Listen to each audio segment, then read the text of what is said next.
இடமே அவன் பொங்கும் முகத்தை காணுதல் வேண்டின்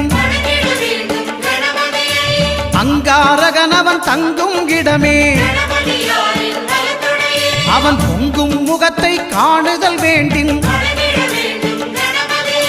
நெருப்பாய் எரியும் செவ்வாய் பகவான் மழையாய் மாறி பொழிந்திடுவான் அவன் பிள்ளையார் பக்தி வணங்கிடும் மாந்தர் மனதுக்கு உறுதியை கொடுத்திடுவான்